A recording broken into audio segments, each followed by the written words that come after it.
ધોરણ 12 વિષય BA. હવે એમાં જોવાનું છે મહત્વ. સંચાલનના ક્ષેત્રમાં કર્મચારી સંચાલન એક આગવું સ્થાન ધરાવે છે. એટલે કે જે સંચાલનનું ક્ષેત્ર છે એમાં શું કર્મચારી જે છે એ સંચાલન એક આગવું સ્થાન ધરાવે છે. કારણ કે જો કર્મચારી યોગ્ય અને સક્ષમ ના હોય તો તમારું ગમે એટલું સંચાલન તમે આયોજન બધું જ વ્યવસ્થિત બનાવ્યું હોય પણ જો કર્મચારી વ્યવસ્થિત ના હોય, કાર્યક્ષમ ધરાવતો ના હોય તો એ જે કાર્ય છે એ સફળ નીવડતું નથી. જેમ જેમ ઉદ્યોગોનો વિકાસ થતો ગયો તેમ તેમ તેનું મહત્વ વધતું ગયું. એટલે કે જેમ જેમ ધંધાનો વિકાસ થતો ગયો, ધંધો મોટો થતો ગયો, એમ શું થતું ગયું, એમ જે સંચાલન છે એનું મહત્વ વધતું ગયું. જે કર્મચારી છે એમનું મહત્વ વધતું ગયું. તો કઈ રીતે? કારણ કે કર્મચારી જે ધંધાનો માલિક છે એ બધી જ જગ્યાએ ધ્યાન રાખી ના શકે. તો એ શું કરશે? કર્મચારીની નિમણૂક કરશે જે એના વતી એના બિઝનેસનું ધ્યાન રાખે. કર્મચારીઓ વિનાનું વ્યવસ્થા તંત્ર એ આત્મા વગરના હાડપિંજર જેવું છે. શું કહે છે કે કર્મચારીઓ વિનાનું વ્યવસ્થા તંત્ર એ આત્મા વગરના હાડપિંજર જેવું છે. એટલે કે શરીરમાં આત્મા ના હોય એવું કર્મચારીએ આત્મા સાથે સરખાવ્યું છે કે જો શરીરમાં આત્મા હોય તો જ વ્યક્તિ જીવિત હોય, જો આત્મા ના હોય તો ફક્ત શું હોય? એનું બોડી, એનું ડેડ બોડી કે. એવી જ રીતે જો આત્મા એટલે કે કર્મચારી ના હોય તો વ્યવસ્થા તંત્ર એ સફળ નીવડતું નથી. જળ યંત્રોની માવજત ઉત્પાદનમાં વધારો કરી શકે છે, જ્યારે કર્મચારીઓ તો વધુ સારા પરિણામ આપી શકે છે. યંત્રો શું કરે? યંત્રો એનું માવજત ઉત્પાદન કરી શકે, જ્યારે કર્મચારી તો વધુ એના સારા પરિણામો પણ લાવે. ધંધાકીય એકમના ભવિષ્યનો આધાર અન્ય પરિબળોની સરખામણીએ તેમાં કામ કરતા કર્મચારીઓ પર વધુ છે. તેઓ એકનું માત્ર જીવંત સાધન છે. તેમને ભૌતિક સાધનોની કક્ષામાં મૂકી શકાય નહીં, કારણ કે તેઓને લાગણી અને સ્વમાન છે, અલગ અલગ આવડત, હોશિયાર અને સમજ છે. એટલા માટે એવું કહેવામાં આવે છે કે તમે તમારા કર્મચારીનો ખ્યાલ રાખો, તેઓ બાકીની બધી જ બાબતોનો તમારો ખ્યાલ રાખશે. આમાં શું કહે છે કે ધંધાની એકમના ભવિષ્યનો આધાર કોનો છે? કર્મચારી પર. અને એ એક જ માત્ર જીવંત સાધન છે. તેને ભૌતિક સાધનોની કક્ષામાં મૂકી શકાય નહીં. માનો કે યંત્રો છે તો એની કક્ષામાં એને મૂકી શકાય નહીં, કારણ કે જીવંત એક વ્યક્તિ છે. એની સરખામણી કોઈ ભૌતિક સાધન સાથે થતી નથી. જો કર્મચારી હોશિયાર હશે, એની પાસે એટલી આવડત હશે તો એ જે કાર્ય છે એટલું સફળ થશે કે તમારે જે ધંધામાં આગળ વિકાસ સાધશે. અને તમે તમારા કર્મચારીને સાચવશો, તેનું સ્વમાન, તેની લાગણી, એનો ખ્યાલ રાખશો તો જે કર્મચારી છે બાકીનું બધું જ સંભાળી લેશે. પેલું છે ચાલક બળ. સંતુષ્ટ અને કાર્યનિષ્ઠ કર્મચારીઓ એકમનું ચાલક બળ છે. ઉત્પાદનના અન્ય સાધનો સાથે કર્મચારીઓ હોય તો જ ધ્યેય સિદ્ધિમાં સરળતા રહે છે. એટલે કે યંત્રો તમે ગમે એટલા મોંઘા લાવો, ગમે એટલા યંત્રો વસાવો, પણ જો કર્મચારી ના હોય તો એ યોગ્ય કાર્ય થતું નથી. કારણ કે જે સાધન છે એ કોણ ચલાવે છે? કોઈ કર્મચારી જ ચલાવતું હોય છે. બીજું છે પ્રવૃત્તિઓ ગતિશીલ રહે.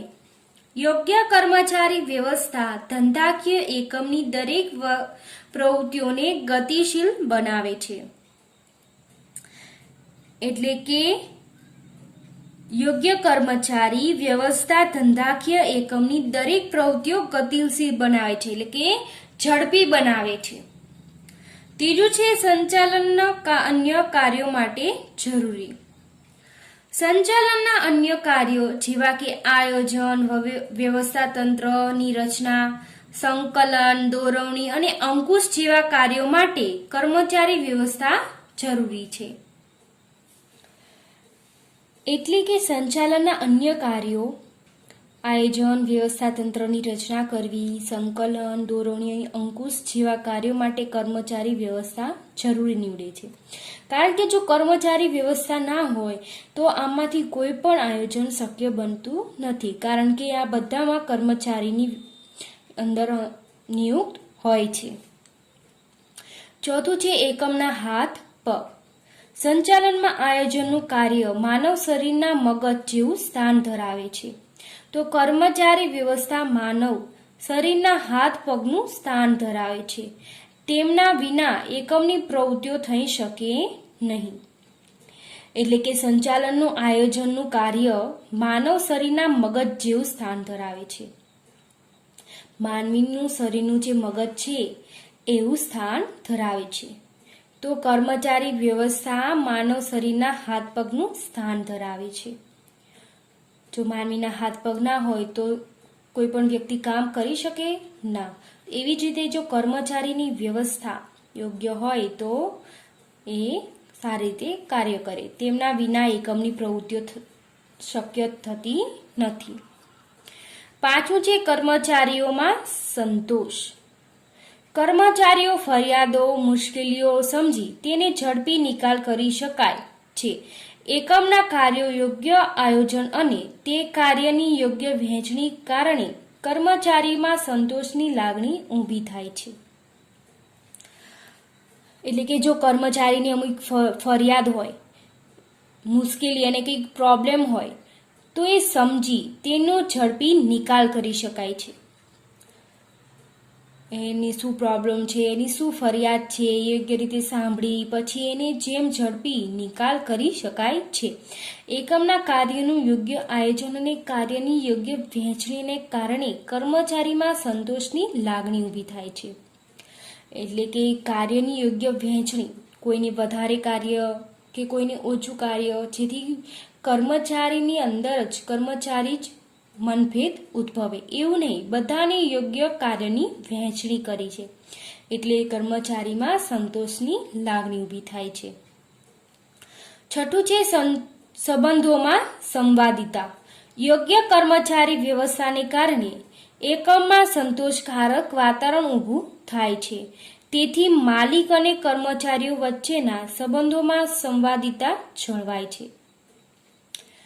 એટલે કે યોગ્ય કર્મચારીના વ્યવસ્થાને કારણે એકમમાં સંતોષકારક વાતાવરણ ઊભું થાય છે અને તેથી માલિક અને કર્મચારીઓ વચ્ચેના સંબંધોમાં સંવાદિતા જળવાય છે. સાતમું છે એકમની પ્રતિષ્ઠામાં વધારો. સંતુષ્ટ અને કાર્યનિષ્ઠ કર્મચારીઓ એકમની અમૂલ્ય સંપત્તિ છે. તેઓ ધંધાકીય એકમની પ્રતિષ્ઠામાં વધારો કરે છે. એટલે કે સંતુષ્ટ, સંતોષકારક અને કાર્યનિષ્ઠ કર્મચારી એકમની અમૂલ્ય સંપત્તિ છે. તેઓ ધંધાકીય એકમની પ્રતિષ્ઠામાં વધારો કરે છે. કારણ કે જે કર્મચારી છે એનામાં જે અંદરની જે આવડત છે, એનામાં જે રહેલી હોશિયારી છે એ શું થશે, બહાર આવશે અને જે ધંધામાં એનો અંદર ફાળો આવશે. તો એના લીધે ધંધાકીય એકમની એમાં શું થશે, પ્રતિષ્ઠા વધશે. આઠમું છે સતત ચાલતી પ્રક્રિયા. કર્મચારી વિના એકમનું અસ્તિત્વ શક્ય નથી. જ્યાં સુધી એકમની પ્રવૃત્તિઓ ચાલુ રહે છે ત્યાં સુધી કર્મચારીઓ રહેશે અને કર્મચારી વ્યવસ્થાનું અસ્તિત્વ પણ રહેશે. એટલે કે જ્યાં સુધી કર્મચારી અહીં રહેશે ત્યાં સુધી એકમની રહેશે. જો એકમનું અસ્તિત્વ શક્ય નથી તો એકમની પ્રવૃત્તિ પણ ચાલુ રહે છે અને જો જ્યારે કર્મચારી રહેશે અને કર્મચારીની વ્યવસ્થા અસ્તિત્વ પણ રહેશે. એટલે કર્મચારી વિના કોઈ કાર્ય શક્ય બનતું નથી. હવે જોવાનું છે કે માનવ સંસાધન સંચાલનના ભાગ તરીકે કર્મચારીની વ્યવસ્થા. માનવ સંસાધન સંચાલન એ ધ્યેય પ્રાપ્તિ માટે જરૂરી કર્મચારીઓનું આયોજન કરવું, તેની પ્રાપ્તિ, જાળવણી અને તેમના વિકાસની પ્રક્રિયા છે. એમાં શું કહે છે કે માનવ સંસાધન સંચાલન એ ધ્યેય પ્રાપ્તિ માટે, તમે જે ધ્યેય નક્કી કર્યો છે એના પ્રાપ્તિ માટે જરૂરી કર્મચારીઓનું આયોજન કરવામાં આવે અને તેમની પ્રતિષ્ઠા, તેમની જાળવણી અને તેમના વિકાસની પ્રક્રિયા એક છે. તેના વિકાસ કર્મચારી સંચાલનમાંથી થયો છે તેમ કહી શકાય. શું કહે છે કે તેનો વિકાસ કર્મચારી સંચાલનમાંથી થયો છે. કર્મચારી સંચાલનમાં સામાન્ય રીતે ભરતી, પસંદગી, તાલીમ વગેરે જેવી પ્રવૃત્તિઓનો સમાવેશ થાય છે. ભૌતિક સુખ સુવિધામાં વધારો, ઉત્તેજક વેતન પ્રથાઓ અને કર્મચારી કલ્યાણ જેવી પ્રવૃત્તિઓનો પણ સમાવેશ થાય છે. એટલે કે જે કર્મચારી છે એમને ભૌતિક સુખ સુવિધાઓ એમનામાં વધારો કરવો, પછી ઉત્તેજક વેતન પ્રથાઓ એટલે કે એમનું જે વેતન એટલે કે એમને જે સેલરી મળે છે એમાં વધારો કરવો, કર્મચારી કલ્યાણ જેવી પ્રવૃત્તિઓ પણ સમાવેશ થાય છે. જ્યારે માનવ સંસાધન સંચાલનમાં કર્મચારી વિકાસનો પણ સમાવેશ થાય છે. અગાઉ કર્મચારી વ્યવસ્થાનો અર્થ કર્મચારીની ભરતી કરવા પૂરતો મર્યાદિત હતો, પરંતુ વર્તમાન સમયમાં મોટા ભાગના એકમો હવે કર્મચારી વ્યવસ્થાના વિભાગને માનવ સંસાધન વિભાગ તરીકે ઓળખાવે છે.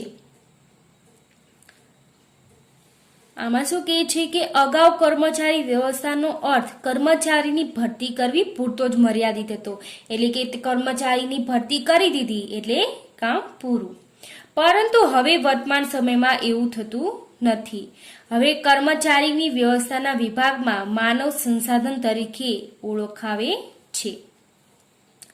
આજના વૈશ્વિક હરીફાઈના સમયમાં માનવ સંસાધનનું ખૂબ મહત્વ વધ્યું છે. દરેક એકમમાં ઉત્પાદનના અન્ય સાધનો સરખા હોય તો પણ કર્મચારીઓ કદર, કાર્ય સંતોષ, કુશળતા, વફાદારી અને જાળવણીથી સારા પરિણામો પ્રાપ્ત થઈ શકે છે. એટલે કે માનો કે એ કંપની છે અને બી, બંને પાસે યંત્રો, પછી કર્મચારી, અંદર જે સુવિધા છે એ બધી જ સરખી છે, પણ તો પણ એ કંપનીમાં સારો એવો પ્રોફિટ થાય છે, બી કંપનીમાં થતો નથી. તો કે શેના કારણે? તો આ કર્મચારીના કારણે. અહીંયા કુશળ કર્મચારી હોય છે, જ્યારે અહીંયા કુશળ કર્મચારી એટલા નથી. એના કારણે પણ તેના પ્રોફિટ ના થાય, એના સારા પરિણામો ના આવે.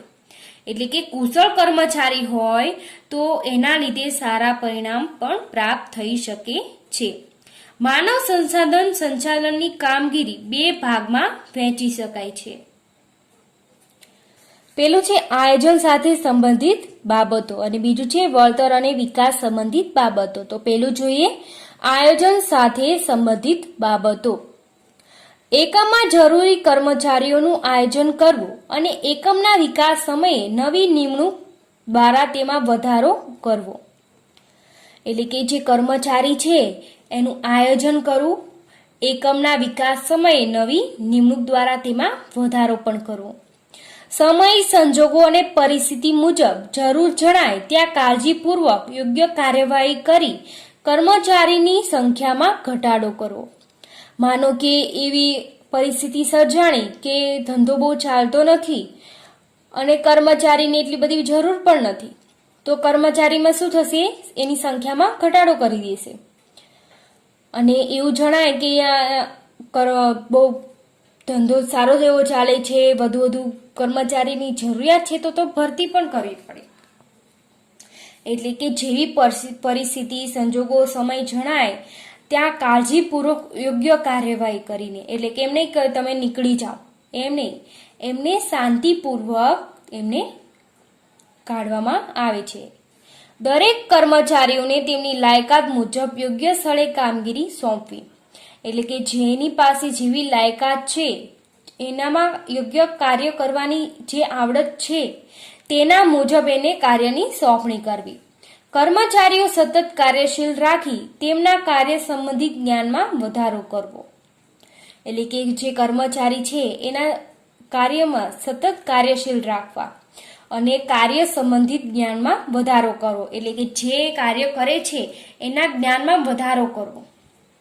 બીજું જોઈએ વળતર અને વિકાસ સંબંધિત બાબતો.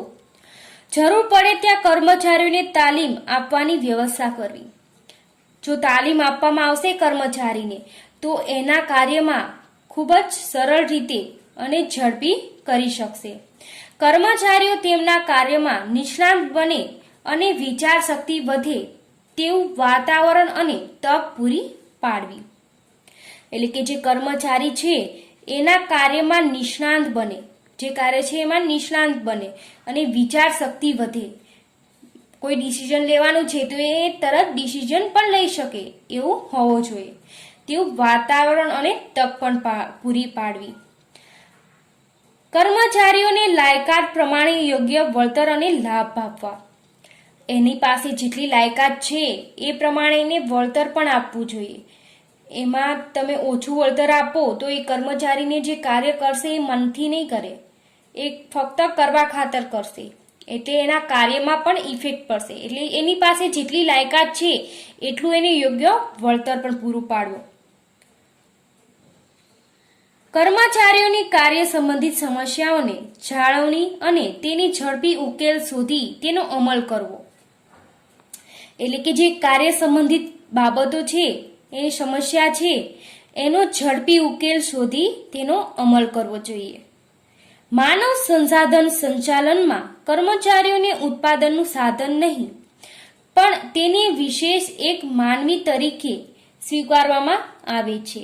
તેમાં સંચાલનના કાર્યો અને સિદ્ધિનો અપનાવવામાં આવે છે જેથી સ્થિર કર્મચારી દળ ઊભું કરી શકાય છે. કર્મચારી ફેરબદલી દર ઘટે છે. કર્મચારીઓની કાર્યક્ષમતા અને કાર્ય સંતોષમાં વધારો થાય છે. આમ કર્મચારીની ઉદ્દેશો અને ધંધાકીય એકમના ઉદ્દેશો બંને સિદ્ધ કરી શકાય છે. એટલે કે જે કર્મચારી છે એનું ઉત્પાદનનું સાધન નહીં પણ તેને વિશેષ એક માનવી તરીકે સ્વીકારવામાં આવે છે. તેને સંચાલનના કાર્યો સિદ્ધાંતોની અપનાવવામાં આવે છે. તેથી સ્થિર કર્મચારી દળ ઊભું કરી શકાય છે. કારણ કે એને અહીંયા સંતોષકારક વેતન મળશે, એને કાર્યમાં સંતોષ મળશે તો એ બીજે કંઈ એની બદલી કરશે નહીં, એટલે ફેરબદલી દર પણ ઘટશે અને એના કાર્યક્ષમતામાં કાર્ય સંતોષનો વધારો થશે. અને આમ કર્મચારીઓને ઉદ્દેશ અને ધંધાકીય એકમના ઉદ્દેશ બંને સિદ્ધ કરી શકાય છે.